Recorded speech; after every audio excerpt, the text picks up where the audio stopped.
parfait. Donc, moi, je vais vous présenter donc, brièvement les actions régionales de Calva, suivies voilà, par Aurélie et moi-même. Alors, nous les avons classées selon 4 types. Alors, tout d'abord, la communauté de pratique. Comme l'avait expliqué Xavier vendredi dernier, donc là, je ne vais pas revenir dessus, juste pour rappeler que vous avez notamment pensé qu'il y a un forum aussi qui est destiné d'ailleurs dans cette communauté de pratique et permet aussi d'échanger sur toute question. Et l'inscription se fait sur le site internet de Calva. Alors, une de nos missions concerne aussi tout ce qui est formation autour de la qualité.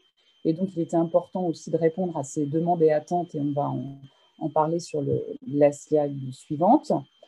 Nos actions donc, régionales regroupent tout ce qui est donc, rencontres et partage d'expériences, à savoir donc, les cafés rencontres et les groupes de travail. Alors, à noter 2 temps importants là, par rapport à cette nouvelle itération. Vous avez dû recevoir donc un jeudi midi, le 8 juillet, l'organisation de retour d'expérience qui va être organisée par la HAS et à venir une demi-journée qui sera organisée là aussi par la HAS, l'ARS et donc Calva au second semestre 2021. Donc là, on vous retiendra au courant. Et enfin, en dernière action, mais Guillaume Hu déjà a pu justement vous le présenter. Je ne vais pas revenir dessus avec Calva qui peut donc accompagner les établissements, soit à leur demande ou à la demande de l'ARS par rapport à cette thématique.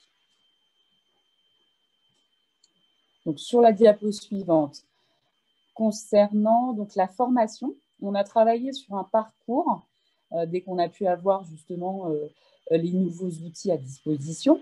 Et donc là, vous pouvez voir sur la diapo le format en fait, choisi pour ces nouvelles méthodes d'évaluation, avec un temps de théorie et puis un temps de retour d'expérience suite à la mise en pratique de ces différentes évaluations dans la structure. À noter, comme on a pu vous mettre, que ce parcours de formation est amené à évoluer. Aujourd'hui, on est vraiment qu'au tout début de la mise en œuvre de cette nouvelle méthode de certification et nous adapterons en fonction des retours d'expérience et puis également en fonction du contexte sanitaire. Donc, des formations soit en inter ou aussi en intra possible. Et voilà aujourd'hui pour ce parcours de formation. Alors, les webcafés.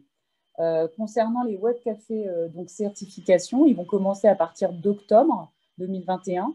Pour l'instant, on reste sur un format en visio d'1h30, mais à voir aussi si on pourra reprendre le présentiel.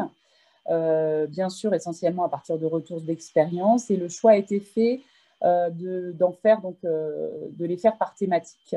Et donc là, pour les thèmes déjà retenus pour 2021, la place de l'usager, mais aussi donc, le médicament et puis le lien avec les indicateurs. Donc ça sera les 3 premiers webcafés certification.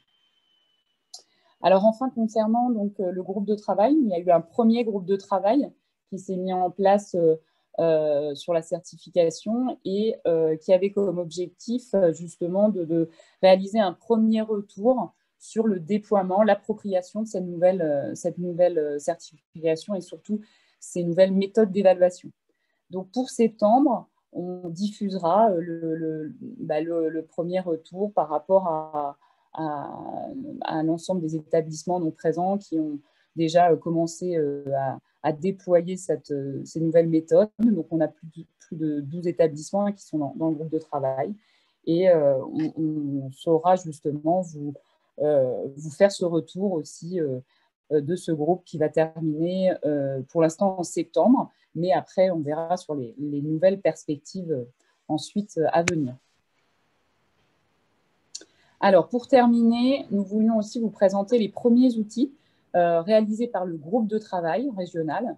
Donc, en fait, ce sont, je dirais aujourd'hui, donc des grilles Excel qui ont été réalisées à partir de Calista et qui permettent aussi la restitution aux équipes plus facilement voilà, à partir d'Excel. Alors, aujourd'hui, 4 grilles sont déjà disponibles. La grille, donc, pour patient traceur, la grille audit observation, la grille traceur ciblé médicaments et parcours traceur. Donc, là aussi, on continue avec le groupe des travails et puis il continue de retester ces grilles. Donc là, on vous a mis l'exemple de l'outil grille patient traceur avec, je dirais, sans surprise, hein, bien sûr, on retrouve les éléments d'appréciation rattachés aux critères avec le champ d'application et puis la thématique auquel ce critère est rattaché. Donc la possibilité là, de répondre de la même façon que dans l'outil Calista. Et donc cette grille est séparée avec les questions patients, les questions équipe et aussi les questions observation. Et enfin, vous pouvez obtenir avec l'onglet résultats, de la même façon que la HAS et donc dans l'outil Calista, d'avoir la visualisation des résultats sous forme de radar et l'équipe d'auditeurs avec l'équipe qualité et l'équipe de soins s'occupe justement de remettre quelques verbatims du patient, les points forts relevés à améliorer et puis justement de pouvoir afficher le programme d'action choisi aussi au sein suite à ce patient traceur pour pouvoir faciliter un retour à chaud aussi avec les équipes. Et donc, ça peut être imprimé en A3. Voilà, donc un grand merci à l'ensemble des participants du groupe de travail. Et puis sinon, justement, on verra pour la suite à venir. Et puis, voilà, pour ma part, je